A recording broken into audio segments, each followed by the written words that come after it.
त्यामुळे झालं असं की त्याने तो तानपुरा असा ठेवता क्षणी त्याला काही टेकू मिळाला नाही, तर तो खाली आला तसाच. आणि एकदम तो तानपुरा नाजूक असतो का, तर तो फुटला. आणि आम्ही म्हणजे चहा घेत होतो आणि अचानक म्हणजे तो असा गरंगाळत खालीच आला आणि मला कळेना की काय करावं. माझे वडील भीमसेनजींचे अतिशय चांगले मित्रही होते. संगीत प्रत्येक गायकासाठी महत्वाचा आपला गळा. हो. तर एखादा कार्यक्रम समजा अर्ध्या तासावर आहे, एका तासात कार्यक्रम सुरू होतोय आणि तब्येतीच्या कारणामुळे किंवा काही इतर गोष्टीमुळे गळा खराब झालाय, असं कधी झालंय का? आणि मग त्या परिस्थितीत जर एखाद्याचं झालंच तर त्याने काय करावं? ज्या दिग्गजांची नावं आम्हाला सहज अशी फक्त ऐकायला मिळतात, त्यांचा सहवास तुम्हाला लाभलाय ही फार अर्थातच म्हणजे आपल्या संगीताची तेवढी ताकद आहेच निस्संवादपणे. त्यामुळे ते राग त्या वेळी आणि त्या पर्टिक्युलर रोगांसाठी जेव्हा ऐकवले जातात तेव्हा त्याचा सकारात्मक प्रभाव होतो. तुम्हाला रॅप संगीत का आवडत नाही? मुख्य सगळ्यात बदल असा की लोकांमध्ये पेशन्स लेवल कमी होत चालले. बरोबर. श्री स्वामी समर्थ. तानसेन जेव्हा अकबर दरबारी गेले तेव्हा कमी वेळातच अकबर त्यांचा फार मोठा चाहता झाला. परंतु या गोष्टीचा हेवा अकबर बादशाहच्या आजूबाजूच्या काही लोकांना वाटत होता आणि म्हणून त्यांनी तानसेनना संपवण्यासाठी एक कट रचला. त्यांनी संपूर्ण राज्यभरामध्ये अशी बातमी पसरवली की तानसेन आता राग दीपक गाऊन संपूर्ण दिवे त्यांच्या गायकीने प्रज्वलित करणार आहे. हे खरं होतं, परंतु तानसेनना एक गोष्ट माहीत होती की दिवे तर पेटतीलच, पण त्याचबरोबर राग दीपक गायल्याने जी उष्णता निर्माण होईल त्यांच्या आजूबाजूला, त्यामुळे ते स्वतः सुद्धा राग होऊ शकतात. पण त्यांनी यावर एक युक्ती काढली. त्यांनी आपल्या मुलीला बोलावलं आणि तिला राग मेघ मल्हार शिकवला. कार्यक्रमाच्या दिवशी जेव्हा तानसेननी राग दीपक गायला सुरुवात केली तेव्हा समोरचे हजारो दिवे हे पेटले. काही वेळाने त्यांच्या आजूबाजूच्या गोष्टी सुद्धा पेटायला सुरुवात झाली. त्यावेळेला त्यांच्या मुलीने राग मेघ मल्हार गायला आणि त्या ठिकाणी पाऊस पडला आणि या पावसामुळे तानसेन बचावलं. या घटनेतून सांगण्याचा मुद्दा असा की आपली ही शास्त्रीय संगीत, भारतीय शास्त्रीय संगीताची ही जी परंपरा आहे ही किती प्रगल्भ आहे हे लक्षात घ्या. एका रागाच्या गायनाने अग्नी प्रज्वलित होतो तर दुसऱ्या रागाच्या गायनाने स्वतः पाऊस या ठिकाणी येऊन पडतो. आज आपण ज्या विविध गायकी ऐकतो त्या सर्वांचा पाया हे आपलं भारतीय शास्त्रीय संगीतच आहे. तेव्हा हे शास्त्रीय संगीत का महत्वाचं आहे, या शास्त्रीय संगीतात करिअर कसं करावं, शास्त्रीय संगीताचं महत्त्व आणि इतर सगळ्या गमती-जमती आपल्या सर्वांसोबत शेअर करण्यासाठी आज आपल्यासोबत ज्ञानदानच्या या भागामध्ये जोडल्या गेल्या आहेत स्वरयोगिनी डॉक्टर प्रभा अत्रे आणि विदुषी डॉक्टर पौर्णिमा धुमाळे यांच्या शिष्या सौ रसिका कुलकर्णी करमाळेकर मॅडम. मॅडम, आपल्या आजच्या या पॉडकास्टमध्ये हार्दिक हार्दिक स्वागत. नमस्कार. आपण आजच्या चर्चेला थोडक्यात तुमच्या प्रवासाबद्दल आधी थोडीशी माहिती घेऊन सुरुवात करूयात. आयुष्यातला तुमचा असा कोणता क्षण होता की ज्या वेळेला शास्त्रीय संगीतातच करिअर मला करायचं असं तुम्हाला जाणवलं, किंवा कुठून तुमचा हा शास्त्रीय संगीताचा प्रवास सुरू झाला? खरं तर असा एक क्षण सांगणं अवघड आहे. त्याचं कारण असं की माझे बाबा स्वतः गायक होते आणि माझ्या गुरु स्वरयोगिनी डॉक्टर प्रभा अत्रे यांचे जे गुरु आहेत आदरणीय सुरेश बाबू मानेजी यांच्याकडे माझ्या वडिलांनी सुद्धा शास्त्रीय संगीताची तालीम घेतली. त्यामुळे घरातनंच गाणं म्हणजे सुरू झालं असं म्हणायला हरकत नाही आणि अतिशय नकळत्या वयात ते सुरू झालं. त्यामुळे खरं असा तो क्षण पकडणं अवघड आहे, पण एवढं मात्र नक्की की खूप लहान वयापासून गाण्याबद्दल प्रचंड वेगळ्या प्रकारची ओढ माझ्या मनात होती आणि हे आपलं काहीतरी आहे, हे आपलं क्षेत्र आहे अशी कुठेतरी जाणीव नेहमी होत राहायची. त्यामुळे तो क्षण सांगणं अवघड आहे, पण मी म्हणेन की पहिल्यापासूनच तो प्रवास सुरू झाला. त्यामुळे नकळतच मी या प्रवाहात आले असं म्हणेन मी. घरातलं वातावरणच तसं असलं त्यामुळे नक्कीच त्या सर्वाची मदत तुम्हाला झालीच असेल. जसं तुम्ही म्हटलं की लहानपणापासूनच या गायकीचे संस्कार तुमच्यावर झाले होते.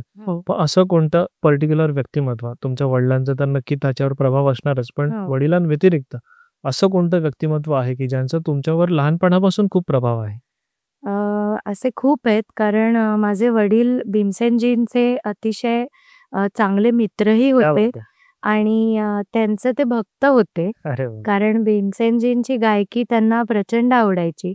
त्यामुळे पंडित भीमसेन जोशी, जसराजजी, वीणा सहस्त्रबुद्धेजी प्रभाताई आणि हे सगळे जे दिग्गज कलाकार होते हं. आपले म्हणजे इव्हन इन्स्ट्रुमेंटल्स म्हटलं तर हरिप्रसाद चौरसियाजी, क्या बात! शिवकुमार शर्माजी यांची ओळख खूप लवकर माझी करून देण्यात आली हं, हं. आणि बाबांच्या शिकवणीमुळे म्हणजे की ते स्वतः जे रियाज करायचे किंवा नंतर काही आरोग्याच्या कारणाने त्यांचा रियाज कमी होऊ लागला होता. पण सतत गाणं घरात असायचं म्हणजे ऐकणं खूप व्हायचं. त्यामुळे मी म्हणेन की पंडित भीमसेन जोशी, त्यानंतर वीणा सहस्त्रबुद्धेजी, अश्विनी भिडेजी या सगळ्यांचं गाणं ऐकत-ऐकतच मी मोठी झाले आणि थोडंसं त्यामुळे दर्जेदारच ऐकायची एक अ, म्हणजे सवयही झाली आणि तो संस्कार लहानपणापासून एक्झॅक्टली. झाला. त्यामुळे खाईन तर तुपाशी अशी गत झाली होती. त्यामुळे मी स्वतःला भाग्यवान समजते, की अगदी रूट लेव्हलपासून दर्जाचंच संगीत ऐकण्याचं भाग्य मला मिळालं. आणि म्हणूनच म्हणजे ते एक इन्स्पिरेशन म्हणा किंवा ती एक आपण म्हणतो ना, की एक डेडलाईन किंवा एक टार्गेट असं, की बाबा ह्याच्या पुढे आपल्याला जायचंय. This correct, is the base, correct. की आपण ह्यापेक्षा तर उत्तम गायलंच पाहिजे. हं. ह्यापेक्षा आपण कमी गाऊन चालणार नाही. नाही. त्या दृष्टिकोनातूनच मग तुमचा सुरुवातीपासूनचा हा प्रवास गायनाचा सुरू झालेला. आणि जसं तुम्ही म्हटलं, की हे फक्त आवड म्हणून नाही, नाही. एक हौस म्हणून नाही, एक संस्कार म्हणून तुमच्यावर लहानपणापासून हा संगीताचं शिकवण तुम्हाला मिळाली. हे ज्या दिग्गजांची नावं आम्हाला सहज अशी फक्त ऐकायला मिळतात, त्यांचा सहवास तुम्हाला लाभलाय ही फार मोठी गोष्ट आहे आणि क्रेडिट गोज टू आपले पिताश्री. खूप नक्कीच. छान वाटलं हे ऐकून. तर शास्त्रीय संगीताबद्दल जेव्हा आपण मॅडम विचार करतो, आजच्या काळामध्ये रॅप संगीत म्हणा किंवा इतर जे काही हिप-हॉप आहे, अनेक प्रकारच्या मॉडर्न लाईफस्टाईलला अनुसरून वेगवेगळं संगीत आज गायलं जातंय. पण त्याला कारण मी लताजींचं मागे एक इंटरव्ह्यू ऐकला होता, ज्यामध्ये लताजींना एका त्या इंटरव्ह्यूअरने विचारलं होतं, की तुम्हाला रॅप संगीत का आवडत नाही? तर त्यांनी एकच वाक्य त्यावर सांगितलं होतं, की मला सूर नसलेलं कुठलंच गाणं आवडत नाही. तर आपण ह्यामध्ये कोणाला दोष देण्याचा उद्देश नाही. परंतु मग ह्या सगळ्यासाठी शास्त्रीय संगीत किती महत्वाचं आहे, हे तुमच्याकडून ऐकायला आवडेल आम्हाला. नक्कीच. तुम्ही मगाशी म्हणलात तसं शास्त्रीय संगीत हा सगळ्याचा पाया आहे. हे तर अगदी नक्कीच. कारण काय की जे आपले स्वर आहेत ज्याचं संगीत बनलेलं आहे, तर त्या स्वरांची ओळख शास्त्रीय संगीताच्या निमित्ताने होते. हं. पण मला असं वाटतं की शास्त्रीय संगीत हा खूप अ, गहन विषय आहे आणि खूप डेप्थचा विषय आहे. बरोबर. तर तो इतका समजायला आणि गायला नक्कीच सोपा नाही.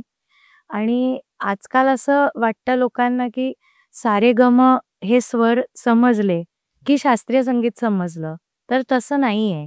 ती फक्त सुरुवात आहे. बरोबर. म्हणजे it's just a tip of the iceberg असं म्हणेन मी, की आपल्याला ते फक्त छोटीशी एक ओळख होते त्याची. हं, हं, हं. पण त्याच्या आतमध्ये ते एक स्वतः एक खूप मोठं शास्त्र आहे. बरोबर. त्यामुळे त्याचा खूप सखोल अभ्यास केलाय आपल्या पूर्वसुरींनी हं. आणि तो तशाच पद्धतीने चांगल्या गुरुकडून शिकणं फार महत्वाचं आहे. बरोबर. जसं तुम्ही म्हणालात, की अ, कदाचित हे एवढं मोठं शास्त्र आहे म्हणूनच आपले जे पूर्वज होते, त्यांचं अख्खं आयुष्य हे शास्त्रीय संगीताचा अभ्यास करण्यावर गेलं. नक्की.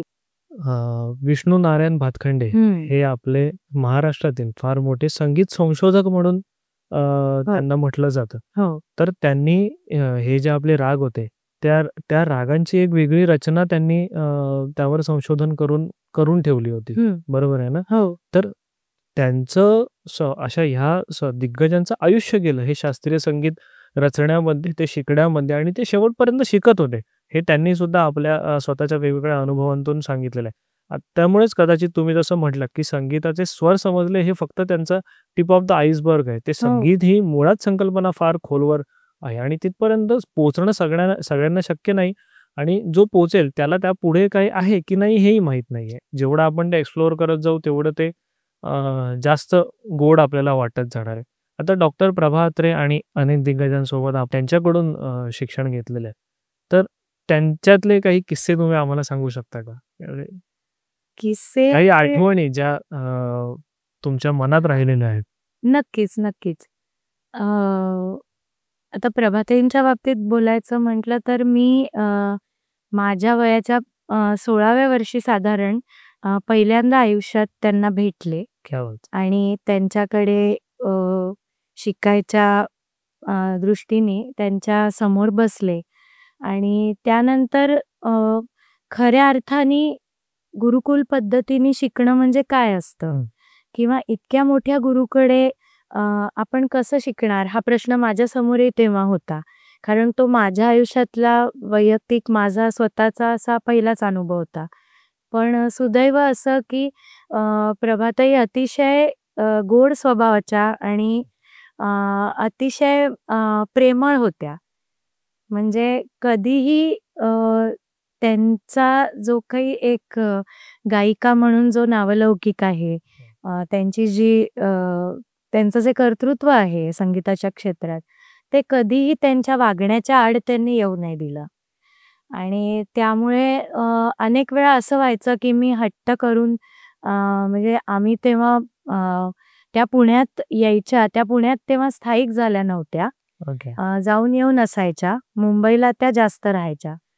तर मी बऱ्याच वेळेला सुट्टी वगैरे असली, परीक्षा संपल्या, की त्यांच्या मागे लागायचे, की मला तुमच्याबरोबर मुंबईला यायचंय.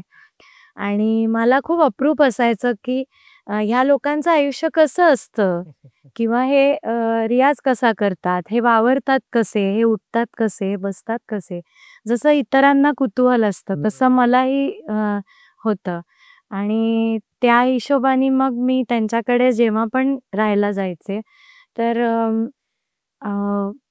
गंमत अशी की त्या गरम-गरम जेवण करून वाढायच्या आम्हाला. आणि ती इतकी एक गोड आठवण होती की मला साधं वरण-भात, तूप हा माझा अगदी जिव्हाळ्याचा विषय. त्यामुळे कधी त्या म्हणायच्या की "हां, तुला साधं वरण, तूप, भात आवडतं ना? चल आपण करूया." आणि त्या पटकन अशा एखादी गृहिणी तत्पर उठेल आणि स्वयंपाकघरात जाईल, त्या तत्परतेने त्या जायच्या, करायच्या. आणि मला नेहमी वाटायचं की हे सगळे लोकं म्हणजे अश्विनीताई, अश्विनी भिडे देशपांडे, किशोरीताई, प्रभाताई, वीणाताई ह्या सगळ्या म्हणजे महिला वर्ग हा की ज्यांच्या आयुष्यात ह्या फेजेस आलेल्या आहेत. पण मग त्या कसं हे बॅलन्स साधत असतील आणि पण त्या खूप प्रेमाने सगळ्या शिष्यांशी नेहमीच वागायच्या. तसं माझ्याशीही त्यांचं एक अतिशय वेगळं असं नातं होतं. म्हणजे असं आजी-नातीचं असावं तसं एक नातं होतं. कारण मी सगळ्यात लहान होते तेव्हा आमच्या गुरुकुलच्या शिष्यांमध्ये. हां. आणि बाकी सगळे ताईंचा जो शिष्यवर्ग होता, तो खूप मोठा होता. म्हणजे साधारण एक 50शी ओलांडलेला असा. अरे बापरे! हां, म्हणजे सगळेच त्यांचे शिष्य मोठेच होते वयाने. आजही म्हणजे गुरुकुलमध्ये मी नेहमी मला म्हणतात सगळे की "रसिका आमचं शेंडेफळ." मी तेच म्हणणार होतो आता. तसं म्हणजे त्या कुटुंबाचं शेंडेफळ होतात तुम्ही. एक्झॅक्टली. म्हणजे आमच्या गुरुकुल कुटुंबाचं मी आजही शेंडेफळ आहे. त्यामुळे तो एक वेगळा जिव्हाळा होता आणि तेव्हा प्रभाताईंच्या आई पण होत्या, इंदिराताई अत्रे, अच्छा. ज्या स्वतः खूप चांगल्या बालसाहित्यिका म्हणून आपल्याला परिचित असतील. ओके. कारण नुकतंच काही वर्षांपूर्वी त्यांच्या इंदिराताई अत्रेंचे काही लहान मुलांच्या साहित्यावरची पुस्तकं प्रकाशित झाली. आणि आबासाहेब अत्रे प्रशाला जी पुण्यात आहे, ती आबासाहेब अत्रे म्हणजे प्रभाताईंचे वडील. हो.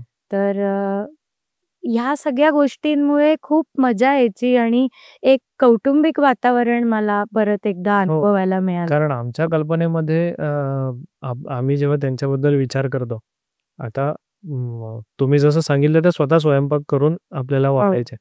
पण डॉक्टर प्रभा अत्रे आणि या दिग्गजांचा जेव्हा विचार करतो तेव्हा अरे बंगला असेल, 4-5 नोकर-चाकर असतील, असे विचार आमच्या संकल्पनेमध्ये असतात. पण हे फार म्हणजे जी माणसं डाउन टू अर्थ आहेत, हे सर्व व्यक्तिमत्व म्हणून हे लव्हड बाय ऑल आहेत. म्हणजे नक्कीच, सर्वच नक्कीच. त्यांच्यावर त्यामुळेच इतकं प्रेम करतात.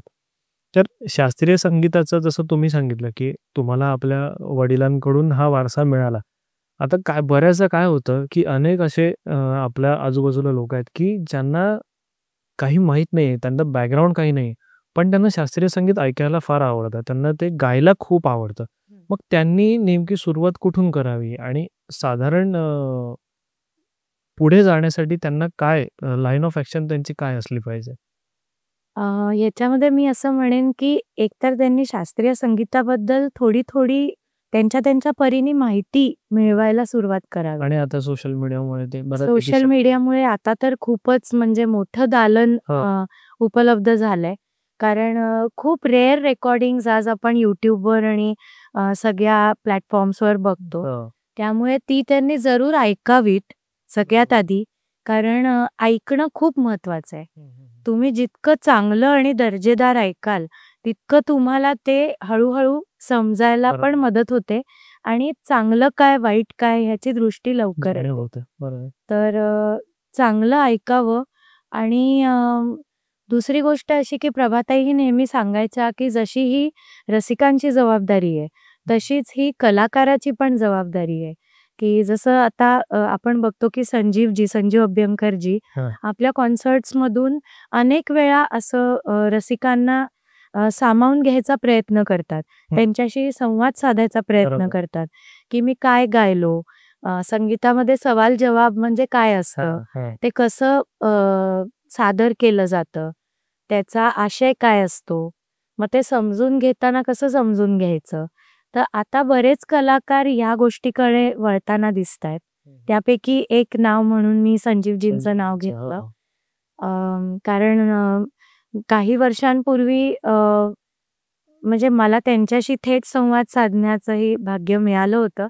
तर जवळ-जवळ 1.5 तास ते माझ्याशी त्यांच्या घरी आम्ही बसलो होतो आणि ते माझ्याशी बोलत होते या संगीताच्या काही हां, प्रश्नांबद्दल. हां. तर मला वाटतं की प्रत्येक कलाकाराने म्हणजे ही सुरुवात केली पाहिजे, हा प्रयत्न केला पाहिजे, की नुसतं गायचं आणि निघून जायचं असं न होता श्रोत्यांना आपल्या कलेमध्ये कसं सामावून घेता येईल. तो त्यांना कनेक्ट आपल्या झाला पाहिजे. एक्झॅक्टली. म्हणजे तो कनेक्ट व्हावा हाच विषय आहे. बरोबर. त्यामुळे तो कसा कनेक्ट होईल?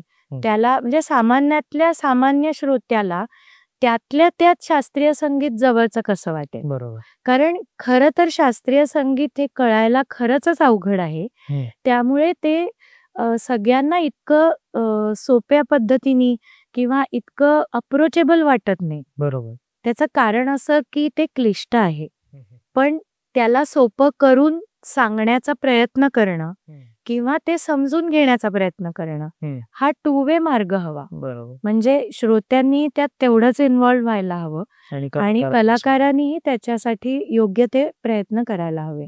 तो अप्रोच कलाकारांचा असणं फार फार नक्कीच मोठी गोष्ट महत्वाचं आहे. आहे. फक्त नक्कीच महत्वाचं आहे. अ, कारण तुम्ही जे द्याल ते श्रोते घेतील. हं. पण त्याच्यासाठी काही कालावधी जावा लागेल. बरोबर. कारण आता जसं सामाजिक बदल होतायत, जसं सगळ्या पद्धतीचे बदल समाजामध्ये होतायत, हं. तसं एक मुख्य सगळ्यात बदल असा की लोकांमध्ये पेशन्स लेव्हल कमी कमी होत झालेलं आहे. चाललंय. बरोबर. तर आधी जे सवाई गंधर्वचे जे किस्से मी माझ्या वडिलांकडून किंवा आपण ह्या दिग्गज कलाकारांकडून ऐकतो, हं. की हे लोकं म्हणायचे की आमच्या काळी सवाई रात्रभर चालायचा. अरे वाह! म्हणजे एकदा सुरू झाला संध्याकाळी हं. 7-8 वाजता तो दुसऱ्या दिवशी पहाटेपर्यंत चालायचा. बापरे! तर असं आता होत नाही. आता त्याचा स्पॅन खूप कमी झालाय. त्याचं मुख्य कारण हे आहे की लोकांच्यामध्ये पेशन्स कमी झालाय आणि मुख्यतः शास्त्रीय संगीतापासनं पळवाटा काढायला लोकं याच्यासाठी बघतात कारण काय की ते क्लिष्ट वाटतं. हो. समजायला अवघड वाटतं. बरोबर. तर त्याच्यापासून असं एस्केपिस्ट ॲटिट्यूड न ठेवता हं. थोडंसं त्यांनी पण समजून घ्यायला हवं. एक जी काही जुजबी माहिती आज आपल्याला अवेलेबल आहे, की स्वर म्हणजे काय? लय म्हणजे काय असतं? हं. मग ते कसं गातात लोकं हे तर आपल्याला YouTubeवरून ऐकायला मिळतच आहे. त्याच्याबद्दल थोडी-थोडी माहिती गोळा करावी, जास्तीत जास्त ऐकायचा प्रयत्न करावा.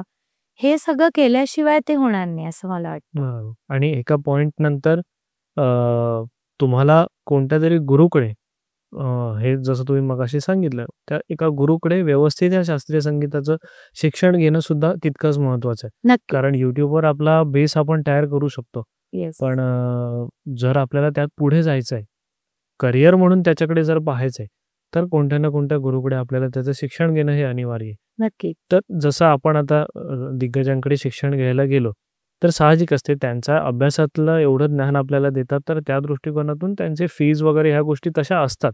हो. कारण त्याची किंमत आहे काही गोष्टींची. तो पैसा कमवणं हा त्यांचा उद्देश नसतो. त्यांनी जे कष्ट घेतले ते कष्ट समोरच्याला त्यातून ते काहीतरी देतायत, तर त्याची किंमत त्या समोरच्या माणसाला असली पाहिजे. तर जर कोणाकडे हे फायनान्सेसचा वगैरे इश्यू असेल, तरीही ते इतर गुरूंकडून शिक्षण घेऊन ह्या संगीतामध्ये ज्या स्तरापर्यंत आता आपण पोहोचलेलो आहेत उदाहरणार्थ, तर त्या स्तरापर्यंत पोहोचू शकतात का? जसं आपल्याला माझा प्रश्न असा आहे, की साधारण समजा आपल्याला डॉक्टर प्रभा अत्रे आणि हे सर्व दिग्गज लाभले म्हणून आज आपण इथपर्यंत आहात. पण ज्याला हा संगीताचा सुरुवात बॅकग्राऊंड काही नाही आहे आणि त्याला इथपर्यंत पोहोचायचंय, तर त्याला आपण एक मोटिव्हेशन म्हणून काय सांगू शकाल? शास्त्रीय संगीतामध्ये जर तुम्हाला करिअर करायचं असेल, तर त्याच्यासाठी एक वेगळी मेंटॅलिटी असली पाहिजे. म्हणजे फक्त मला संगीताची आवड आहे किंवा मी शास्त्रीय संगीत मी ऐकते किंवा मला ऐकायला आवडतं, एवढं पुरेसं नाहीये. त्याच्यासाठी झोकून द्यायची तयारी असली पाहिजे. त्याच्यासाठी तुमच्या सुदैवाने चांगले गुरु लाभले पाहिजे, जे तुम्हाला योग्य मार्गदर्शन करतील. त्याच्यानंतर पेशन्स लेवल असलाच पाहिजे. कारण शास्त्रीय संगीत हे काही सुगम सारखं इन्स्टंट नाहीये, की आज तुम्ही शिकलात आणि उद्या माईक समोर जाऊन तुम्ही गायलात, असं होत नाही. कोणाचंच होत नाही. आणि कितीही तो प्रतिभावान असला तरी होत नाही. कारण काय होतं, की याला खूप गोष्टी असतात. एकतर ती साधना आहे हे समजायलाच आधी खूप वर्ष जावे लागतात. बरोबर. कारण आपण ऐकून असतो, पण आपल्याला त्याचा प्रत्यक्ष अनुभव यायला आपली बौद्धिक आणि आपली सांगीतिक पात्रता तेवढी व्हायलाच मुळात अनेक वर्ष लोटावी लागतात. बरोबर. मग आपल्याला लक्षात येतं, की अरे हो, हे इतकं गैर आहे. म्हणजे आपल्याला जे वाटलं होतं तितकं काही हा मार्ग सोपा नाहीये. तर त्यामुळे त्याच्यासाठी एक वेगळी मेंटॅलिटी लागते असं मी म्हणेन. आणि पेशन्स लेवल लागतो. उत्तम गुरु लाभावे लागतात. कारण आता हा सगळा थोडासा दैवाचाही भाग आहे, प्रार्थनाचाही भाग आहे. कारण बऱ्याच वेळा आपण म्हणतो ना, की दात असतात तिथे चणे नाही, चणे असतात तिथे दात नाही. असं होऊ शकतं, की एखादा शिष्य खूप प्रतिभावान आहे, पण कदाचित त्याला तितकं योग्य आणि चांगलं मार्गदर्शन करणारा गुरु मिळेलच असं नाही. किंवा उलटं असू शकतं, की गुरु चांगला असेल, पण तो शिष्य तितक्या पात्रतेचा असेल असं सांगता येत नाही. त्यामुळे हे समीकरण जमणं हे महत्वाचं. आणि ह्याच्यासाठी मी तर म्हणेन, की मला आताशा हे पटायला लागलंय, की काहीतरी तुमचं पूर्वपुण्याई असायलाच पाहिजे. खरंच असली पाहिजे. त्याशिवाय या गोष्टी जुळून येत नाही. बरोबर. आणि शास्त्रीय संगीतासाठी तर नाहीच नाही. त्यामुळे तुम्ही जरूर अभ्यासपूर्ण पद्धतीने त्याच्याकडे बघावं व दृष्टिकोन ठेवावा. त्याचा अभ्यास जरूर करावा. म्हणजे मला वाटतं, की सगळेच शास्त्रीय गायक होऊ शकतात असं अजिबात नाहीये, खरं सांगायचं तर. पण ॲटलीस्ट तुम्ही चांगला श्रोता नक्की होऊ शकाल. तुम्ही चांगलं कानसेन होऊ शकता. तानसेन होऊ शकाल की नाही मी म्हणलं तसं, की इतरही गोष्टी त्याला कारणीभूत आहेत. पण कानसेन नक्कीच तुम्ही होऊ शकता. त्यामुळे ते व्हायला काहीच हरकत नाही. कारण जितका कलाकार महत्वाचा आहे, तितका श्रोता हा घटकही आपल्या संगीतामध्ये अत्यंत महत्वाचा आहे. त्यामुळे एक चांगला श्रोता होऊन तुम्ही जर का चांगल्या संगीताचा आनंद घेऊ शकत असाल, तर त्याच्यापेक्षा चांगली गोष्ट कोणतीच नाही. जसं तुम्ही सांगितलं, की हे कानसेन जरी तुम्ही झालात तरीही शास्त्रीय संगीतामधली फार मोठी गोष्ट आहे. पण तरीही ज्यांना ॲज अ चॅलेंज म्हणून हे स्वीकारायचं असेल, तर ह्यासाठी मला काय वाटतं, की अध्यात्म त्यांची फार मदत करू शकतं. कारण अध्यात्म आपल्याला संयम शिकवतं. अध्यात्म अशी दारं उघडतं, दैवी दारं, जी कदाचित आपल्या दैवामध्ये लिहिलेली सुद्धा नाहीये. स्वामी महाराजांचा आशीर्वाद म्हणा किंवा आपण आजपर्यंत जे गुरुपरंपरेतले विविध अनुभव लोकांनी आपल्या घेतलेले आहेत, भगवंताच्या ज्या वेगवेगळ्या कथा आपण ऐकलेल्या आहेत, तर अध्यात्माची साथ जर आपण आपल्या कलेला दिली, तर आपण विभिन्न परिस्थिती म्हणजे जरी विपरीत परिस्थिती असली, तरी आपण या स्तरापर्यंत पोहोचू शकतो का? नक्कीच, नक्कीच. कारण संगीत आणि अध्यात्म याच्यावर संशोधनं केलेली आहेत अनेक बरोबर. लोकांनी आणि शास्त्रीय संगीताचा अल्टिमेट गोल हा आध्यात्मिकतेकडेच जातो. जातो. कारण आपण बघतो की ज्या लेव्हलला किशोरीताई होत्या किंवा प्रभाताई होत्या, भीमसेनजी होते, त्या लेव्हलला त्यांच्या वैयक्तिक आयुष्यात चं खूप अनन्यसाधारण महत्त्व होतं. भीमसेनजी हे राघवेंद्र स्वामीजींचे खूप भक्त होते. किशोरीताई ही राघवेंद्रजींचं खूप करत होत्या. आपण ऐकून आहोत हे सगळं. प्रभाताई सुद्धा दत्तभक्त होत्या, स्वामी भक्त होत्या. त्यामुळे कुठेतरी अध्यात्म हे नक्कीच आहे. कारण शेवटी कसं आहे की म्हणजे फेम, नेम ह्या सगळ्या गोष्टी खूप वेगळ्या आहेत. बरोबर. पण संगीत हे तुम्हाला अध्यात्माकडेच घेऊन जातं. ओके. आणि फार अल्टिमेट छान जो वाक्य आहे. एम आहे संगीताचा, आपल्या शास्त्रीय संगीताचं जे अल्टिमेट उद्देश जो सांगितला आहे, तो अध्यात्माचाच आहे. क्या बात. त्यामुळेच तर ही लोकं इतकी डाऊन टू अर्थ राहू शकतात आणि इतकं सेल्फलेसली त्या कलेमध्ये स्वतःला झोकून देऊ शकतात. म्हणजे हे विजन जे तुम्ही आता सांगितलं ना, हे फार महत्वाचं आहे. म्हणजे करिअर म्हणून बघताना त्याकडे फेम म्हणा, पैसा म्हणा, या सगळ्या दृष्टिकोनातून बघण्यापेक्षा एक साधना म्हणून जर आपण या संगीताकडे बघितलं, त्याला अध्यात्माची जोड दिली, तर आपण नक्कीच ह्या कलाक्षेत्रामध्ये आपल्याला जे काही आधीपासून लाभलेलं असो नसो, पण आपण ह्या 2 गोष्टी जर साधल्या व्यवस्थित, तर आपण ह्यामध्ये नक्की करिअर घडवू शकतो. याचा आनंद पुरेपूर आपण घेऊ शकतो. नक्की. या सगळ्या गोष्टी पैसा, फेम या सगळ्या गोष्टी सप्लिमेंटरी आहे. म्हणजे त्या आपसूक येतील, जर आपण त्याचं साधना म्हणून हे संगीताचा अभ्यास आपण केला तर आणि थोडंसं अध्यात्म त्याच्या जोडीला आपण पार पडलं. हे तुम्ही फार छान वाक्य सांगितलं, की संगीताचा प्रवास हा शेवटी अध्यात्मापर्यंतच त्याची म्हणजे डेस्टिनेशन हे अध्यात्मच आहे त्याचं. येस, नक्कीच. कारण हे छान. त्यांच्या कामातनं आपल्याला दिसतं. हो. किशोरीताईंच्या बंदिशी, प्रभाताईंच्या बंदिशी जेव्हा आपण ऐकतो, समजून म्हणजे आमच्यासारखी संगीतातली लोकं, विद्यार्थी जेव्हा त्याचा अभ्यास करतात, संगीतातलं एक साहित्य म्हणून, की प्रभाताईंच्या बंदिशी ज्या कुठल्या असतील, किशोरीताईंच्या, तेव्हा आपल्याला लक्षात येतं की हे कुठेतरी त्या बाउंडरीजच्या पलीकडे काहीतरी जाण्याचा त्यांचा जो बरोबर. काही एक प्रयत्न होतो. प्रवास होता, प्रयत्न होता आणि ते सुदैवाने आणि त्यांच्या प्रयत्नांनी, त्यांच्या प्रार्थनांनी ती मंडळी तिथे पोचली. म्हणूनच ती एवढी उंची गाठू शकली बरोबर. आणि एवढं स्थिर राहू शकली. कारण ही माणसं इतकी मोठी आहेत कर्तृत्वानी आणि सगळ्याच बाबतीत, की खूप वेगळ्या लेव्हलला ते ऑलरेडी पोचलेली होती.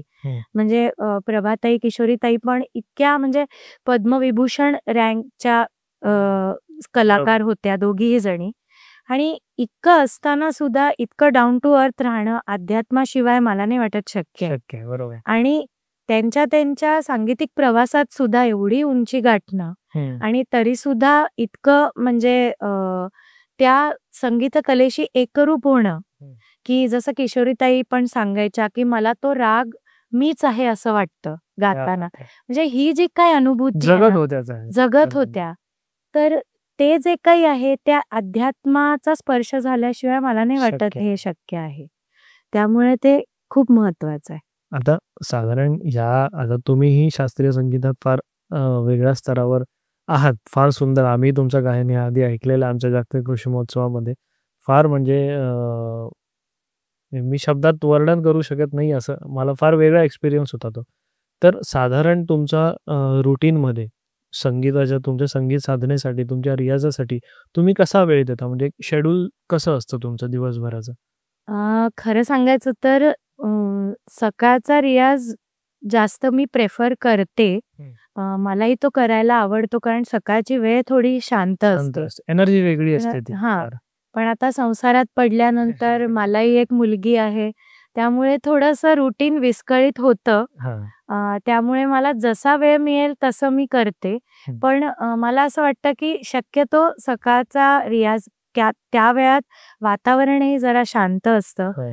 जास्त अजून म्हणजे सगळीकडे असं जे चलती सुरू होते एक साधारण 8-9 वाजता नंतर, ती जरा वेळ टाळावी शक्यतो. आणि सकाळी जितक्या पहाटे तुम्हाला करता येईल तर तो करताना तर तो जास्त चांगला कधीही.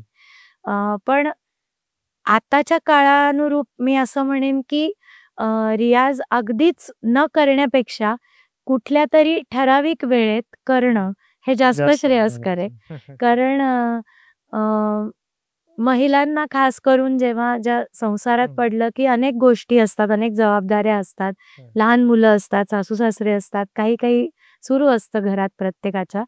तर त्याच्यामध्ये जेव्हा शक्य होईल, जसं शक्य होईल, आपल्याला जी सुटेबल एक वेळ असेल ती ठरवावी आणि त्या वेळात तुम्ही रियाज करावा आणि इतरही मग जेव्हा तुम्हाला वेळ मिळेल तसं तो करत जावा. असं माझं आत्ताच्या काळाप्रमाणे मी असं सांगेन. प्रॅक्टिकल आहे, व्हेरी प्रॅक्टिकल. म्हणजे सर्वांनाच फक्त संगीत साधना करणं शक्य होईल हे नाही, इतर जबाबदाऱ्या सुद्धा प्रत्येकावर असतात. त्या सांभाळून रियाज करण्यासाठी हे सगळ्यात जास्त प्रेफरेबल आहे. प्रॅक्टिकल अप्रोच हाच असू शकतो त्याच्यासाठी. आता तुमचेही बाहेर बरेचसे कार्यक्रम आतापर्यंत झालेले असतील, चालू असतील. ह्या कार्यक्रमांमध्ये म्हणजे प्रत्येक कलाकाराची कार्यक्रमातली काही ना काहीतरी विशेष आठवण असते. काही घटना घडलेल्या असतात, काही किस्से असतात, काही गमतीशीर असतात, काही दुःखकारी असतात. पण तुमचं असं काही एखाद्या कार्यक्रमातला छानसा किस्सा आठवतो का तुम्हाला? हो, म्हणजे थोडासा गमतीशीरच आहे. आमच्या नागपूरमध्येच प्रोग्राम होता. चिटणवीस सेंटरला सुबह नागपूर म्हणून सकाळच्या रागांची कॉन्सर्ट होती ओके. आणि पहाटे 6 वाजता वगैरे तो प्रोग्राम आयोजित केला होता. तर आम्ही सगळे तिथे पोचलो. माझे साथीदार, मी आणि तानपुरे होते. तर झालं असं की तिथे बरेच व्हॉलंटरीली कामं करणारे लोकं असतात आणि शक्यतो मी माझा तानपुरा कोणाला देत नाही, म्हणजे मीच तो कॅरी करते आणि स्टेजवर नेऊन ठेवते. पण तेव्हा माझ्या हातात बरंच काही सामान होतं आणि असं म्हणून मग त्यांनी मला विचारलं आणि माझ्या हातातला तानपुरा घेतला आणि तो असा सोफ्यावर ठेवला. तर त्याला कदाचित तो नवीन असेल, त्याला संगीताबद्दल काही माहिती नसेल, तर त्यांनी तो ठेवताना काळजीपूर्वक ठेवायला हवा होता, तो ठेवला गेला नाही. त्यामुळे झालं असं की त्याने तो तानपुरा असा ठेवता क्षणी त्याला काही टेकू मिळाला नाही. तर तो खाली आला तसाच आणि एकदम तो तानपुरा नाजूक असतो का, तर तो फुटला आणि आम्ही म्हणजे चहा घेत होतो आणि अचानक म्हणजे तो असा गरंगाळत खालीच आला आणि मला कळेना की काय करावं. कारण तानपुरा हा कुठल्याही गायकासाठी म्हणजे ती निव्वळ एक वस्तू नाहीये. ती एक व्यक्ती असल्यासारखी सजीव एक सोबती आहे. सोबती आहे.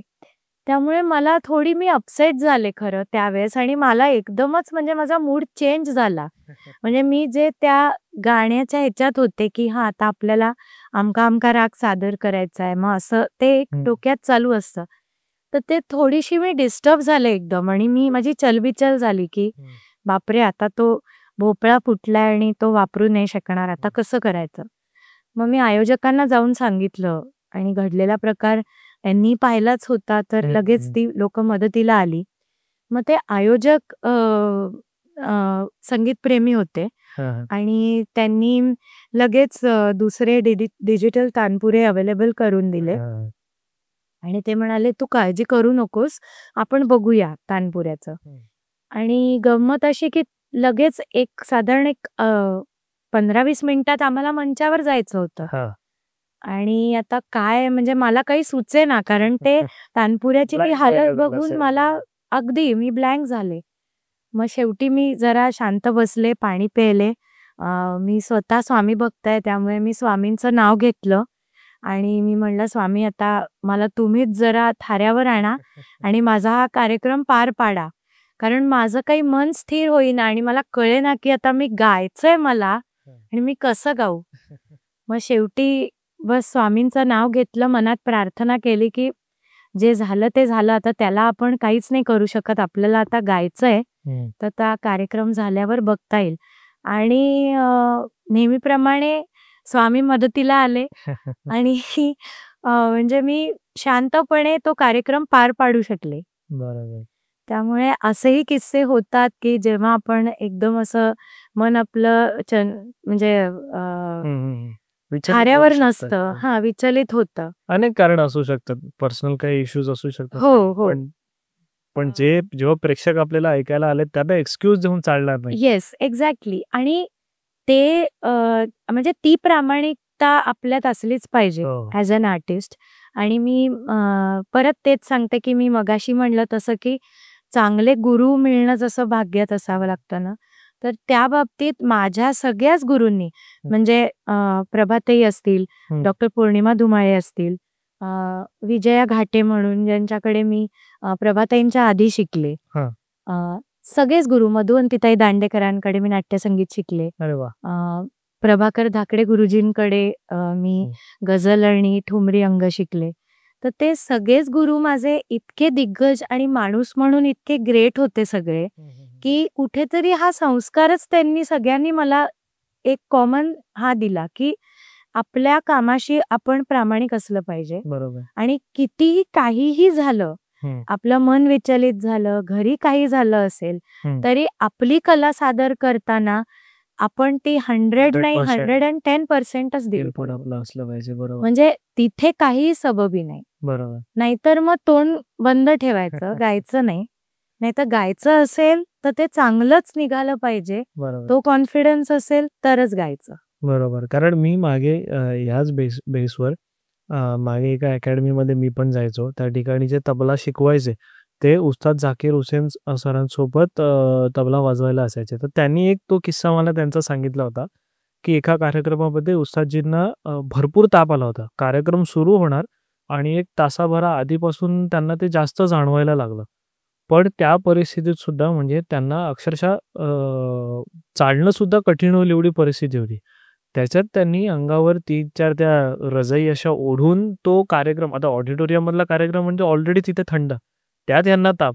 पण त्याही परिस्थितीत त्यांनी ते रजया ओढून तो कार्यक्रम पार पडला. म्हणजे ही कलेप्रती आपल्या डेडिकेशन असणं महत्त्वाचं आहे. म्हणजे जसं तुम्ही म्हटलं, की काय म्हणतात ना, ग्राउंडवर राहणं आपण फार महत्त्वाचं आहे. हवेमध्ये हे कोणताही म्हणजे विचार आपल्या मनात आला, गर्व, अहंकार आला, की नाही आपलं काही पुढे कसं होईल नाही सांगू शकत. आणि ॲज वी डिस्कस्ड, की ह्या सगळ्यासाठी अध्यात्म फार महत्त्वाचं आहे. नाही, नक्कीच. आणि मला काही दिवसांपूर्वी हे सुद्धा कळलं होतं, की जसं तुम्ही गुरूंबद्दल सांगितलं, तर तुम्ही सुद्धा आनंदवनामध्ये मागील काही 3-4 वर्षांपासून शिकवताय संगीत. हो. तो एकूणच अनुभव तुमचा कसा आहे आनंदवनातला?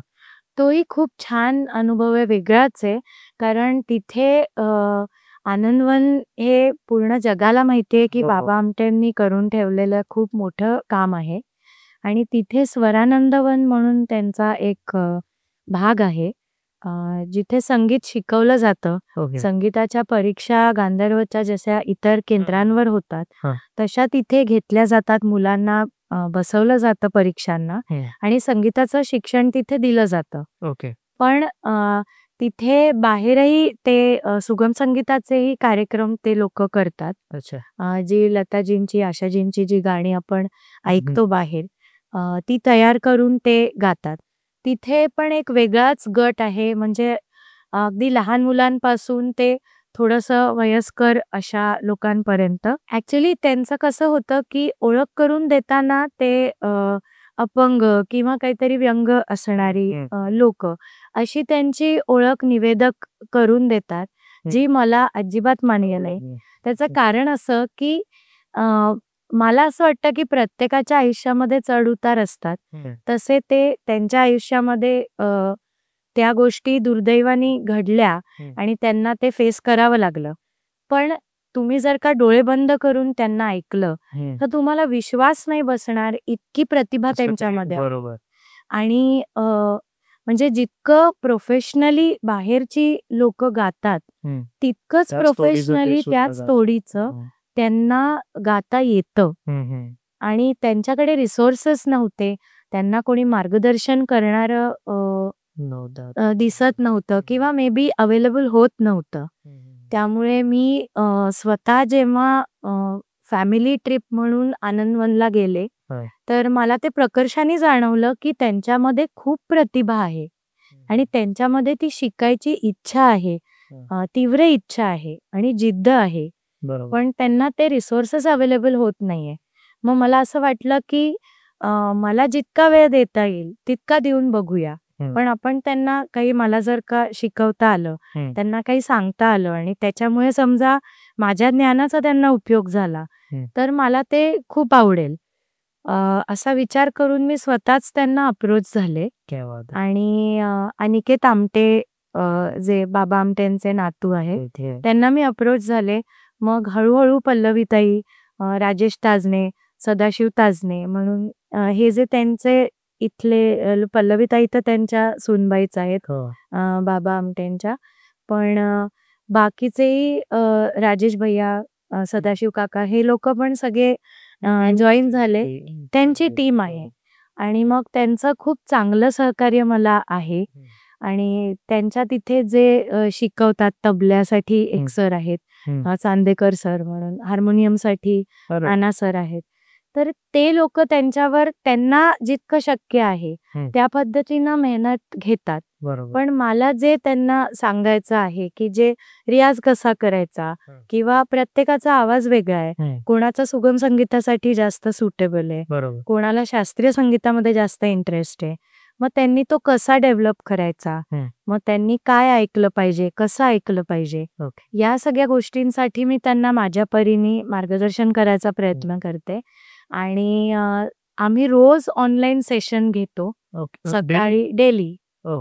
सकाळी 9:30 ते 10:30 इतक्यातच आता ऑनलाईन सुरू केलंय.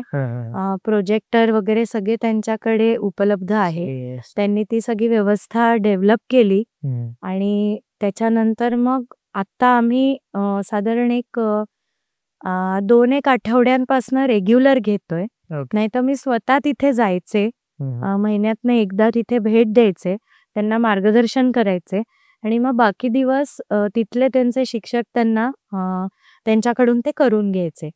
पण सध्या आता आम्ही ते रोज घेतोय, त्यामुळे त्यांना त्याचा नक्कीच फायदा होतोय. पण छान आहे ना, त्यांच्या ह्या फेजमध्ये संगीत शिकायला त्यांना मिळणं आणि ते इव्हेंच्युअली ते लोक पण ती गोष्ट खूप एन्जॉय करत असणार. तो आनंद ह्या सगळ्या परिस्थितीत त्यांना पैशापेक्षाही तो आनंद फार महत्वाचा असणार आहे आणि तो तुमच्या कामातून मिळतोय म्हणजे फार मोठी गोष्ट आहे. Hats off to you. Thank you. जसं आपण आता संगीताबद्दलच आपण म्हणतोय, तर प्रत्येक कलाकाराची आपली अशी काहीतरी वेगळी आवड असते. म्हणजे कोणाला तरी एक पर्टिक्युलर ताल किंवा एक रिदम आवडतो. शास्त्रीय संगीतामध्ये तसं तुम्हाला जास्त कोणता राग म्हणा किंवा काय गायला जास्त आवडतं, नाट्यसंगीत म्हणा किंवा तुमची आवड नेमकी जास्त कशात? स्पेसिफिक नाहीये खरं तर, कारण मला सगळे प्रकार गायला आवडतात. मला नाट्यसंगीत आवडतं, मला ठुमरी दादरामध्ये तर सध्या मी संशोधन करते आहे, त्यामुळे तो तर अगदी माझ्या जवळचाच विषय आहे. गझल आवडते. गझल मला 2013 सालापासून शिकायला मिळाली, कारण मला आधी खूप इच्छा होती लहान असताना की मला गझल शिकायची आहे. पण तेव्हा फारसं काही कारणांनी म्हणजे माहित नाही, पण गझलकडे माझं लक्ष तितकं वळलं नाही. आणि म्हणजे पुण्यात असूनही खरं तर मी गझलकडे नाही वळले आणि किंवा म्हणजे माहिती नाही, पण शिकायचा योगच आला नाही. पण मला आवडत नक्की होतं. मी ऐकत सगळेच प्रकार होते आधीपासनं. त्यामुळे मराठी गझल असेल, उर्दू गझल असेल, भाषा मला खूप आवडतात. त्यामुळे मला कुठल्या म्हणजे language is not an barrier for me. म्हणजे सगळ्याच भाषांमध्ये मला म्हणजे वाचनाची आवड असल्यामुळे भाषा हा जवळचा विषय आहे. त्यामुळे सगळेच प्रकार आवडतात. पण पर्टिक्युलर राग असं म्हणाल तर रागही सगळे आवडतात, पण त्यातल्या त्यात मी म्हणेन की यमन मला जास्त आवडतो. कारण प्रभाताईंकडे पहिल्यांदा मी जेव्हा शिकायला लागले तेव्हा प्रभाताईंकडे त्यांची शिष्या म्हणून शिकायला सुरुवात केलेला राग यमन होता. आणि त्यांची जी यमनची रेकॉर्ड आहे ती मी अव्याहत वेळा ऐकलेली आहे आणि तेव्हा अक्षरशः मी ती इतक्या वेळा ऐकली आहे, की म्हणजे तेव्हा ऑडिओ कॅसेट्स होत्या. हो, बरोबर. तर त्या कित्येक कॅसेट्स मी पांढऱ्या केल्या होत्या. त्या इतक्या ऐकल्या. मग नवीन विकत घेतल्या. पण अजूनही आजही त्या यमनची गोडी तितकीच आहे तितकीच आहे. हो. आणि त्याच्या खास आठवणी आहेत त्यांच्या शिकवणीच्या माझ्याजवळ. कारण मी प्रभाताईंकडे दुर्दैवाने खूप राग नाही शिकले. हां. म्हणजे असं की एक साधारण मी 8-10 राग शिकले त्यांच्याकडे असं नाही झालं. हां. खरं तर मी डेप्थमध्ये फक्त एकच राग शिकले. यमन. पण यमन. पण जो काही त्यांनी मला जी एक नजर मिळाली हां. ती शिकावं कसं हे त्यातून कळलं असेल. एक्झॅक्टली आणि काय वेचायचं हां. आणि कसं वेचायचं बरोबर. ह्याची जी नजर होती ही संपूर्णपणे माझ्या गुरु डॉक्टर पौर्णिमा धुमाळे यांच्यामुळे आणि प्रभाताईंच्या गायकीतून, प्रभाताईंच्या शिकवण्यातून जे काही प्रत्यक्षपणे मला वेचता आलं, त्याच्यातनं ती पूर्णपणे तयार झाली. ओके. त्यामुळे मी म्हणेन की जी काही गायकी एलिमेंट्स जे मला समजले किंवा घेता आले, ते सगळे त्या यमनच्या संस्कारामुळे. क्या बात आहे! म्हणजे अगदी मनाच्या जवळ आहे. अगदी. नक्की. आता संगीताचं जसं आपण सुरुवातीला इंट्रोडक्शनमध्ये तानसेनांचं उदाहरण ऐकलं, की राग दीपक गायल्याने दिवे म्हणजे थोडक्यात उष्णता निर्माण होते आणि त्यातून तो अग्नी प्रज्वलित होतो. राग मेघ मल्हार गायल्याने पाऊस पडतो. तर हल्ली संगीताचा वापर हा थेरपीसाठी सुद्धा भरपूर केला जातो. हो. म्हणजे हृदयरोगाचे काही पेशंट्स असतील तर त्यांना ते पर्टिक्युलर एक संगीत ऐकवलं जातं. काहींना मानसिक आजार असतील तर त्यांना ते एक वेगळं संगीत ऐकवलं जातं. तर ह्या सगळ्याचा खरोखर ह्या सगळ्यावर प्रभाव पडत असावाच, पण ह्याबद्दल काही माहिती तुम्ही देऊ शकता का? म्हणजे संगीत ॲज अ मेडिसिन.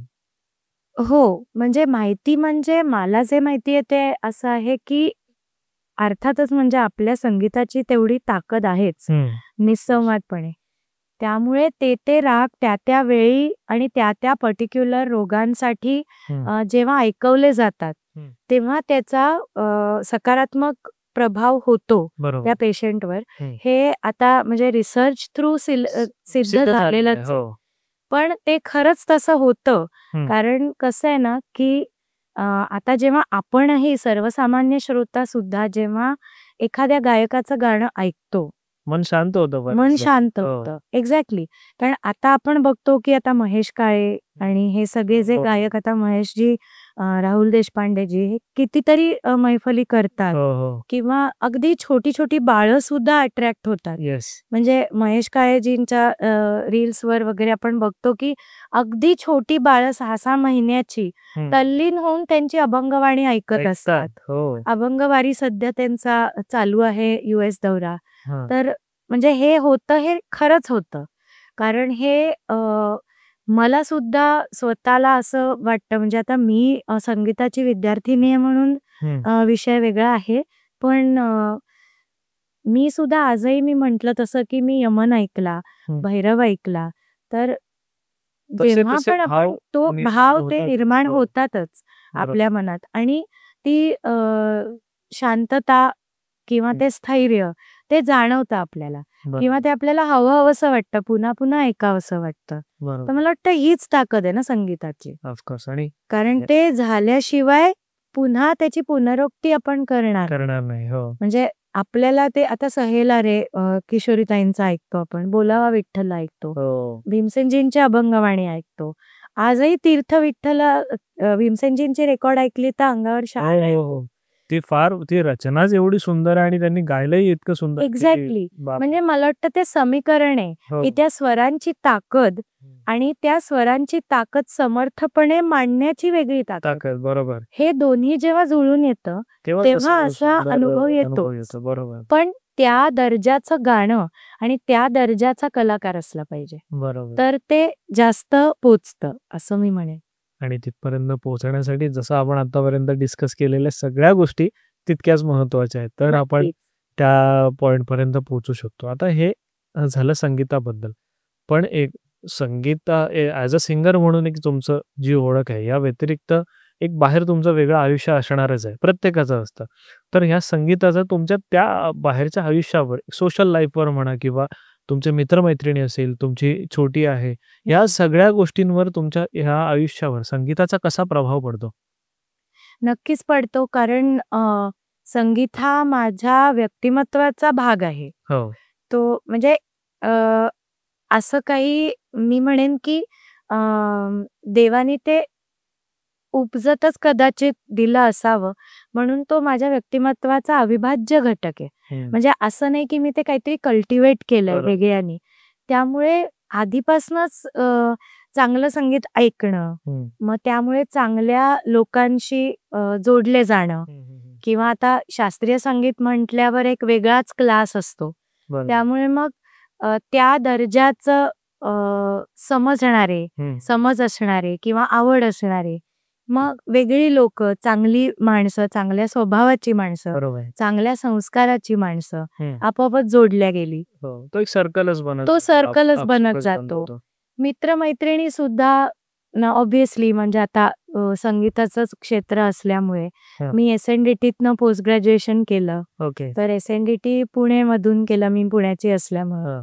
त्यामुळे मग तिथलं पण सगळं जे काही माझ्या मैत्रिणी होत्या, हं. माझे शिक्षक होते, हं. माझे इतर भेटीगाठी झालेले लोकं होते. हं. ते सगळे असे चांगल्याच वातावरणातले होते, चांगल्या संस्कारांमधले होते. त्यामुळे मी म्हणेन स्वामींनी कधी भरकटू दिलं नाही मला. एका विशिष्ट ट्रॅकवर ठेवलं. हं. त्यामुळे असंच त्यांनी शेवटपर्यंत ठेवावं मला हीच इच्छा आहे. कारण त्यानिमित्ताने चांगलीच लोकं जोडल्या गेली आणि सन्मार्गावर असणारीच जोडल्या गेली असं म्हणेन मी. आणि वैयक्तिक आयुष्यात तेच की प्रत्येक गोष्ट कलात्मक पद्धतीने आवडते मला. हां. म्हणजे आता सणवार जसे इतरांकडे असतात, माझ्याही घरी आमच्याकडे आहेत. हं. कुळाचार आहे, काही आहे. बरोबर. तर मला रांगोळी काढायला आवडते. मग ती नीटनेटकीच काढायला आवडते. देवाची पूजा करायची तर हाही संस्कार कुठेतरी घरातनं तर आहेच, कारण हां. माझे आई-वडीलही खूप धार्मिक वृत्तीचे होते. हां.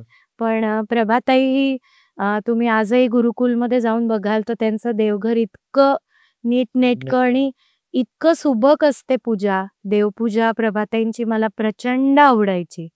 म्हणजे मी अशी बघत राहायची किंवा त्याचे फोटो अनेक वेळा मी काढलेत, की किती व्यवस्थित फुलं वाहिली आहेत. हां, हां. एकामागे एक अशी. जे कोणी बघितलं तरी त्या माणसाला सुद्धा प्रसन्न वाटेल असं. एक्झॅक्टली. म्हणजे असं गंध लावताना सुद्धा छोटंसं गंध लावायचं. हां. म्हणजे छोटे देव असतील तर असं म्हणजे असं बटबटीत करायचं म्हणून वाटेल नाही. असं. ते असं हां, मनापासून आणि मनापासनं. म्हणजे देव आहे हे समजून करायचं समोर. ती कलात्मक दृष्टी, ती सुबकता, ते सगळं आपोआप येतं असं मला वाटतं. बरोबर. मी खरं सांगते, मी मुद्दाम काहीच केलेलं नाहीये. पण ते आपसूक येत आपसुकच होऊन जातं. जातात या गोष्टी. मग चित्रकलेची आवड आहे मला. मी पुढे तेच विचारणार होतो तुम्हाला, हां, की मला अपार्ट फ्रॉम संगीत तुम्हाला इतर कुठल्या गोष्टींची आवड आहे? मला चित्रकला आवडते, मला वाचन आवडतं. हां. मी सगळ्या प्रकारचं वाचते. असं नाही की फक्त संगीताचं. हां. सगळ्या प्रकारचं. मी म्हणलं तसं की इंग्लिश, हिंदी, मराठी सगळं. हां. कारण इंग्लिश मीडियममधून शिक्षण झालं त्यामुळे इंग्लिशही वाचतेच. मराठी तर आपली मातृभाषाच आहे. हो. हिंदीही वाचते. त्यामुळे सगळंच वाचते, सगळ्या प्रकारचं वाचते.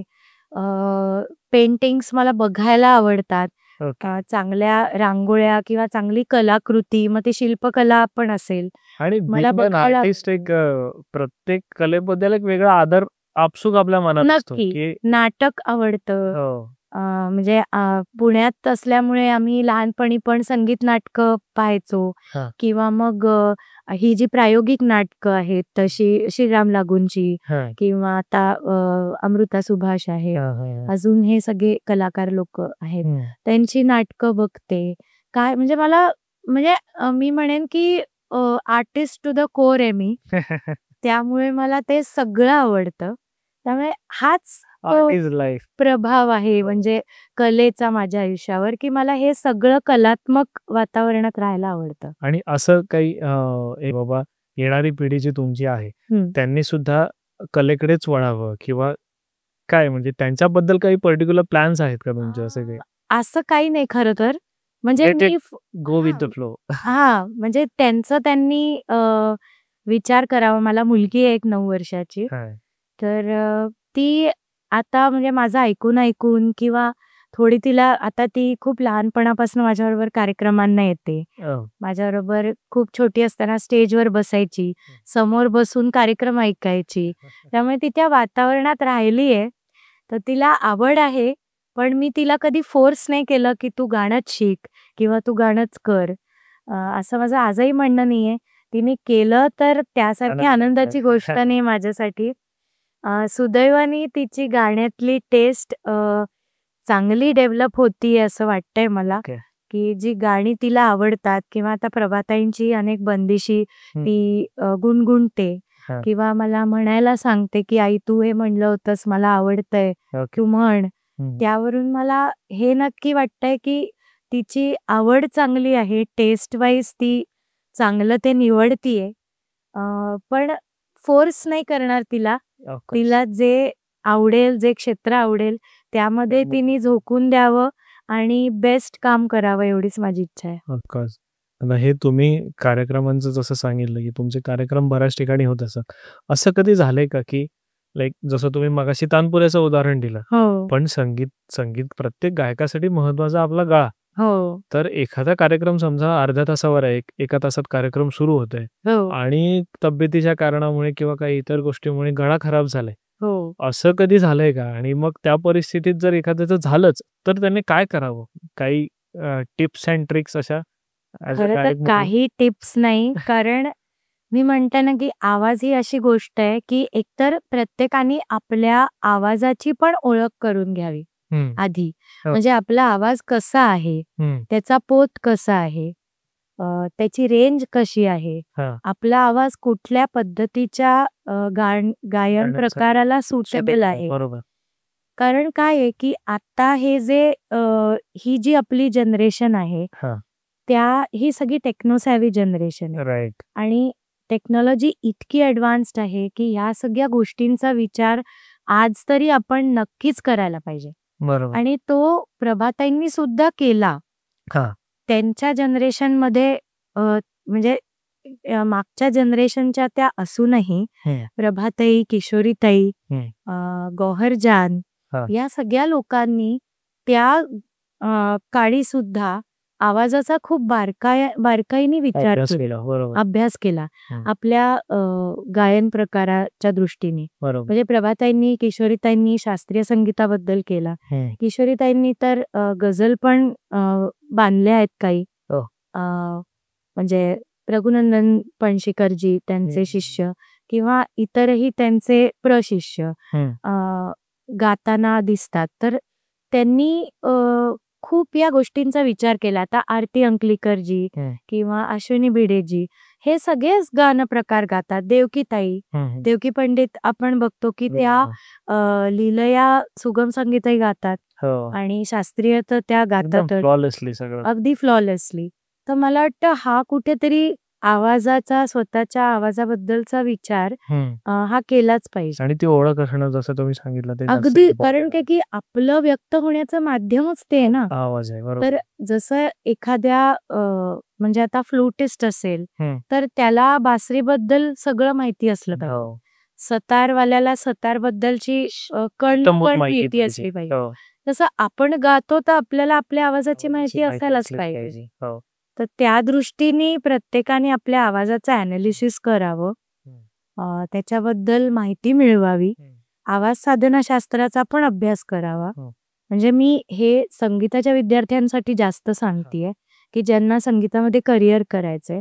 आपला आवाज कसा आहे, किती वरती चढू शकतो, म्हणजे आपल्या आवाजाची रेंज कशी आहे, आपला आवाज कुठल्या गायन प्रकाराला सूट होतो, मग आपण काय बरं गाऊ शकतो, इन द सेन्स आपल्या आवाजात काय सूट होतं. सेल्फ ॲनालिसिस आपल्या आवाजाचा हे आपण करून फार घ्यायचं. महत्वाचं आहे आणि ते गुरुच्या मार्गदर्शनाखाली जास्त महत्वाचं आहे. ओके.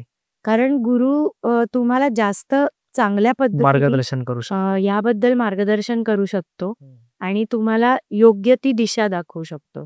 त्यामुळे चांगल्या गुरुच्या मार्गदर्शनाखाली आवाजाचं ॲनालिसिस होणं आणि मग त्या प्रकाराप्रमाणे म्हणजे तुमच्या आवाजाप्रमाणे तो गाणं प्रकार शिकणं हं. किंवा मी ह्याच्यात करिअर करीन असं हं. ठरवणं हे जास्त इष्ट आहे. असे काही जसं तुम्ही आवाजशास्त्राबद्दल सांगितलंत, की त्याचा अभ्यासासाठी. पण असे काही कॉमन एक्सरसाइजेस असतीलच, की जे आपला आवाज व्यवस्थित राहावा, आपला गळा सुदृढ राहावा यासाठी गायकांनी करणं हे केलेले किंवा किंवा केलेले जास्त फायदेशीर त्यांना ठरू शकतात. असे काही तुमच्या वापरातले किंवा तुमच्या जीवनातले तुम्ही असे काही एक्सरसाइजेस, काही टिप्स त्यांना सांगू शकता का? जसं मला एक गोष्ट फक्त माहिती आहे, की ओंकाराचा उच्चार तर झालाच त्याने तर नक्कीच मोकळा होतो. दुसरं काही वेळेला जर गळा बसला असेल, तर आपण त्रिफळा चूर्ण थोडं गरम पाण्यातून घेऊन त्याच्या गुळण्या करायच्या. त्यामुळे थोडा गळा लवकर मोकळा होण्यास मदत होते. तर असे काही एक्सरसाइजेस, काही मेडिसिन्स, की ज्यामुळे कंडिशनिंग होईल त्या गळ्याची, असं काही आहे का? नाही, मला तरी माझ्या अनुभवातनं किंवा मी जे माझ्या गुरूंकडून शिकले, हां, ते ॲक्चुअली एवढंच आहे, की तुमचा जर का रियाज रेग्युलर असेल, हां, व्यवस्थित तुम्ही वेळ देत असाल हां. रियाजाला आणि योग्य पद्धतीनं रियाज करत असाल, हं. तर तुम्हाला या कशाचीही गरज पडणार पडणार नाही. बरोबर. कारण जे अलंकार, पलटे हे सगळे जे आपण म्हणत असतो, हं. शास्त्रीय संगीत शिकणाऱ्या विद्यार्थ्यांना हे माहीत असतं. हां. तर तेच सगळं उपयोगी असतं. बरोबर. त्याच्यापेक्षा वेगळं अजिबात काहीही नसतं आवश्यकताच नाही आहे आणि कशाची. आवश्यकताच नसते. ते बरोबर. सफिशियंट आहे. पण फक्त त्याची नियमितता, ते सातत्य बरोबर. साधलं गेलं आणि ऑब्व्हियसली एक्स्ट्रीम्स अव्हॉइड करायचं. म्हणजे आता खाण्यापिण्याचं पण बरेच लोकं म्हणतात, की आंबट किंवा तेलकट किंवा तुपकट. तर माझा वैयक्तिक अनुभव असा आहे, की तुमची समजा इम्युनिटी चांगली असेल, तर तुम्ही काहीही खाल्लत तरी आवाजावर त्याचा परिणाम नाही. अपाय काही होत नाही. पण ते डिपेंड करतं. पर्सन टू काही-काही पर्सन व्हेरी करणार. हां, पर्सन टू पर्सन ते डिपेंड करतं. कारण प्रत्येकाची प्रकृती वेगळी आहे. तुमची प्रकृती समजा तुमची इम्युनिटी पॉवर वीक असेल, तर तुम्हाला लवकर त्याला तुम्ही बळी पडता. बरोबर. म्हणजे थोडंसंही तेलकट खाल्लं, अरे आवाज बसला. अगेन बट हा शेवटी तो सेल्फ एनालिसिसचाच भाग आहे. हा सेल्फ एनालिसिस आहे. मी तेच म्हणते ना, की ह्याच्यामध्ये काहीही नाहीये असं. रॉकेट सायन्स नाहीये जे आपलं अजिबात काही रॉकेट सायन्स नाहीये. देअर आर नो शॉर्टकट्स आणि देअर आर नो म्हणजे please don't keep any myths in mind की असं केल्याने असं होतं. म्हणजे ठीक आहे, हे घरगुती उपाय असतील, हां. पण माझा तरी वैयक्तिक अनुभव असा आहे, की मे बी आता असं असू शकतं, की माझं वय कमी आहे म्हणून असेल, पण माझी इम्युनिटी चांगली आहे. सो मला कधी असा प्रश्न आला करावं लागलं नाही. बरोबर. पण कधी प्रदूषणामुळे किंवा अशामुळे मलाही होतं, हो. की आवाज बसलाय किंवा असं वाटतंय. हं. पण आपोआपच तो बरा होतो. नॉर्मल होऊन. म्हणजे असं काही स्पेसिफिक काही मेडिकेशन मी कधी घेतलं नाहीये. पण मला वाटतं हे सगळं खूप पर्सन टू पर्सन डिफर करतं. बरोबर. त्यामुळे ज्याचं त्यांनी ठरवलेलं जास्त योग्य जास्त आहे. योग्य आहे. त्याच्यावर आपण जनरलाइज्ड असं काही नाही सांगू शकत. ओके. आणि जसं आपण मगाशी आता सांगत होतो, की तुम्ही सुद्धा एक संशोधन करताय संगीतावर. तर मी ह्या पॉडकास्टच्या सुरुवातीला विष्णू नारायण भातखंडेंचं नाव घेतलं होतं. हो. आणि आपल्या पॉडकास्टमध्ये स्वामींचा उल्लेख सुद्धा बऱ्याचदा झाला. तर त्यांची एक कथा आहे. विष्णू नारायण भातखंडेंच्या मातोश्रींना जेव्हा अपेक्षित होतं, की बाबा मला मूल व्हावं, त्यावेळेला ते स्वामी महाराजांकडे गेल्या होत्या. आणि स्वामींनी त्यांचं महाराज सगळ्यांचं मन ओळखतात. स्वामींनी त्यांचं मन ओळखल्यानंतर त्यांना चिपळीच्या आकाराच्या पादुका दिल्या होत्या. आणि त्यांना स्वामींनी हा आशीर्वाद दिला होता, की तुमच्या घरामध्ये संगीत संशोधक जन्माला येणार आहे म्हणे आणि तो फार मोठा होणार माणूस. आणि तो त्यांच्या घराण्यात जो जन्म झाला तो विष्णू नारायण भातखंडेजींचा. आणि ते त्यांनी नंतर मग फक्त संगीताचा अभ्यास नाही केला, फक्त गायन नाही तर संगीतावर संशोधन. माझ्या मते संगीत संशोधनाची सुरुवात जर म्हणायची झाली तर त्यांनी विष्णूजींनी त्या ठिकाणी केलेली होती. म्हणजे अध्यात्म, संगीत ह्या सगळ्या साधना या एकमेकांसोबत चालतात. ह्याला कुठे ना कुठेतरी हा दैवी आशीर्वाद असला तर फारच उत्तम. म्हणजे पूर्वपुण्याई तुमची मॅटर करते या सगळ्या गोष्टींमध्ये. आणि जरी नसेल, असेल ह्याचा विचार न करता जर आपल्याला पुढे जायचंय, तर आपण आता तरी अध्यात्माशी थोडंसं जोडलं गेलं तर आपल्याला मदतच होईल. नुकसान तर आपलं कुठे होणार नाहीये त्याचं. बरोबर. तर आपल्या इगोमध्ये राहण्यापेक्षा थोडंसं आपण ह्या अध्यात्माकडे वळणं जास्त महत्वाचं आहे. आता संगीतावर आपण बोलतोय, तुम्ही स्वतः गायक आहात. तर काही एक छोटंसं परफॉर्म आपण करायचं, छोटंसं काहीतरी तुमच्या आवडीचं.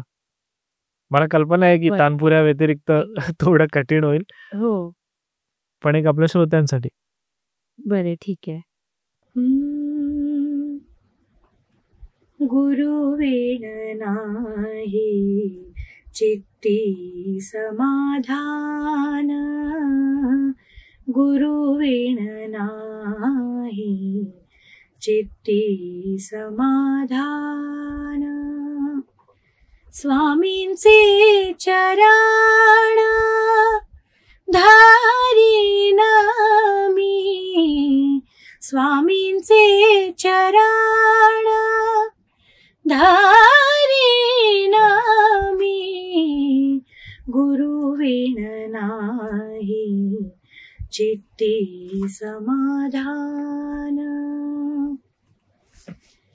समर्थानि सौखे दर्शने दिधले, समर्थानि सौखे दर्शने दिधले, परीते भ्रमले तीर्थस्थानी,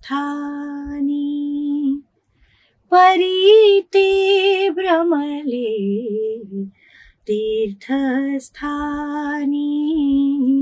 गुरुवेण नाही चित्ती समाधान, स्वामींचे चरण धारीन मी, स्वामींचे चरण धारीन मी, गुरुवेण नाही चित्ती समाधान, गुरुवेण नाही चित्ती समाधान.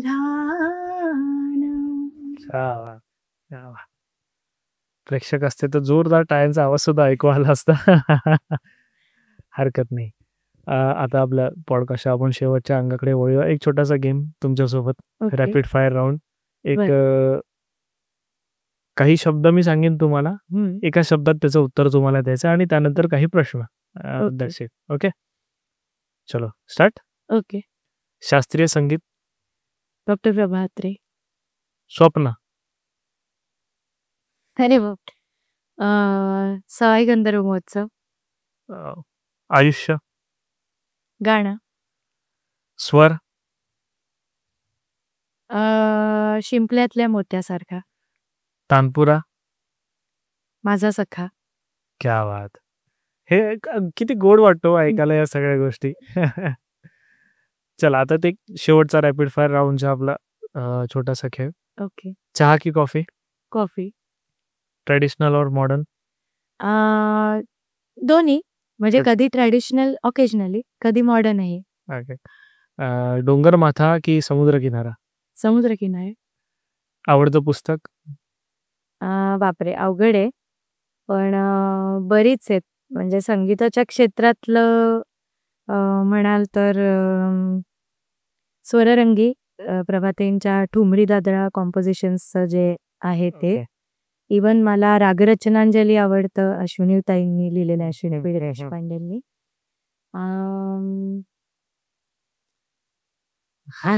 ते सांगणं अवघड ठीक आहे, आहे, ठीक आहे, पर हरकत तो छान. ओके. आवडतं चित्रपट. सावली. सध्याच्या काळातला शास्त्रीय संगीतातला आवडता गायक किंवा ज्याचा तुम्ही जास्त आदर करता, ज्याला ऐकायला तुम्हाला जास्त आवडतं. No offence. हो, नो ऑफेन्स. बरेच आहेत, पण म्हणजे आता या जनरेशन, आताच्या जनरेशनला, सध्याला जे प्रचलित आहेत सगळ्यांमध्ये. महेश काळे. ओके. आता एक वेगळा प्रश्न. समजा तुम्हाला काहीतरी दैवी चमत्कार झाला आणि एखादी सुपर पॉवर तुम्हाला मिळाली, ती काय असावी असं तुम्हाला वाटतं? मला प्रभाताईंसारखं किंवा किशोरीताईंसारखं त्या दर्जाचं गाणं कळावं. क्या बात आहे! म्हणजे हे काहीतरी वेगळं ॲन्सर अपेक्षित होता. पण जसं तुम्ही म्हणाले ना, की जगतोय संगीत आपण सर्वजण, तुम्ही विशेषतः, हे त्याचंच एक काय म्हणतात ना, त्याची अनुभूती होती ही, की अशी मोठी इमॅजिनेशनमध्ये तरी माणूस आपला जातो आणि काहीतरी एक वेगळं सुचतं त्याला. तसंही झालं नाही. क्या बात है! आणि एक शेवटचं फक्त, संगीताशिवाय आयुष्य, हे वाक्य तुम्ही पूर्ण करा. शक्यच नाही. कांट इमॅजिन म्हणजे म्युझिक शिवाय नाहीच. कारण ती मी मग ते म्हणूनच म्हणलं ना, की ती माझी अविभाज्य भाग आहे माझ्या आयडेंटिटीचा. हं. सो संगीताशिवाय मी इमॅजिनच नाही करू शकत. Okay, okay, okay. तर जे तुमचे अनुभव हे सगळे जे ऐकायला आपल्याला मिळालेत एकूणच, त्याचं कन्क्लूड करताना एकदा तुम्ही फक्त आपले जे प्रेक्षक आहेत किंवा ज्यांना संगीतात करिअर करायचं आहे, त्यांना एक थोडक्यात तुमच्या वतीने एक मेसेज आणि शुभेच्छा तुम्ही लिहाव्यात. ठीक आहे. मला असं वाटतं, की जे संगीत शिकायचं आहे, ते पेशन्सनी शिका, व्यवस्थित शिका, चांगल्या मार्गदर्शकाकडून शिका. हे सगळ्यात महत्त्वाचं आहे. आणि फेम आणि पैसा याच्या मागे लागून संगीत करू नका. कारण त्यांनी संगीत कलेचा कुठेतरी जाऊन अनादर होतो असं मला वैयक्तिक माझं मत आहे. त्यामुळे मला वाटतं, की ज्यांना संगीतात करिअर करायचं आहे, तर त्यांनी व्यवसाय म्हणून विचार करताना अ, काहीतरी वेगळं आर्थिक अ, एक आपलं असावं. सोर्स असावा. हां, म्हणजे जसं प्रत्येकाचंच असतं. जसं आता इव्हन आपण सगळ्याच कलाकारांचं जर पाहिलं, हं. तर प्रत्येकाचं संगीत हे आर्थिक पाठबळ देणारं क्षेत्र आहे असं नाहीये. हो. त्यांचा काहीतरी वेगळा एक व्यवसाय आहे हो, हो. आणि मग ते संगीतात आलेत. जसं आता राहुल देशपांडेजी सुद्धा ते स्वतः सीए आहेत, आपल्याला हं, माहिती आहे. हं. पण ते शास्त्रीय संगीताच्या क्षेत्रात आले आहेत. हं. तर असं तुम्ही काहीतरी एक ठरवा, पण अ, म्हणजे फक्त नेम आणि फेमसाठी संगीत करू नका, बरोबर. असं माझं म्हणणं आहे. म्हणजे त्यातनं आनंद घ्या, त्यातनं तुम्हाला जी काही प्रगती साधायची आहे ती जरूर साधा. चांगल्या मार्गदर्शकाकडे शिका, पण त्याला नेम आणि फेमच्या मागे धावून त्याचा विचका करू नका. काय एवढंच म्हणायचंय. Thank you so much. मंडळी, तुम्ही आता ऐकलंच आहे रसिकाजींकडून. फार सोप्या आणि सुबक शब्दामध्ये, तुम्हाला जर उत्तम गायक व्हायचं आहे, गायिका व्हायचं आहे, तर तुमचा संगीताकडे बघण्याचा दृष्टिकोन कसा असला पाहिजे हे जास्त महत्त्वाचं आहे.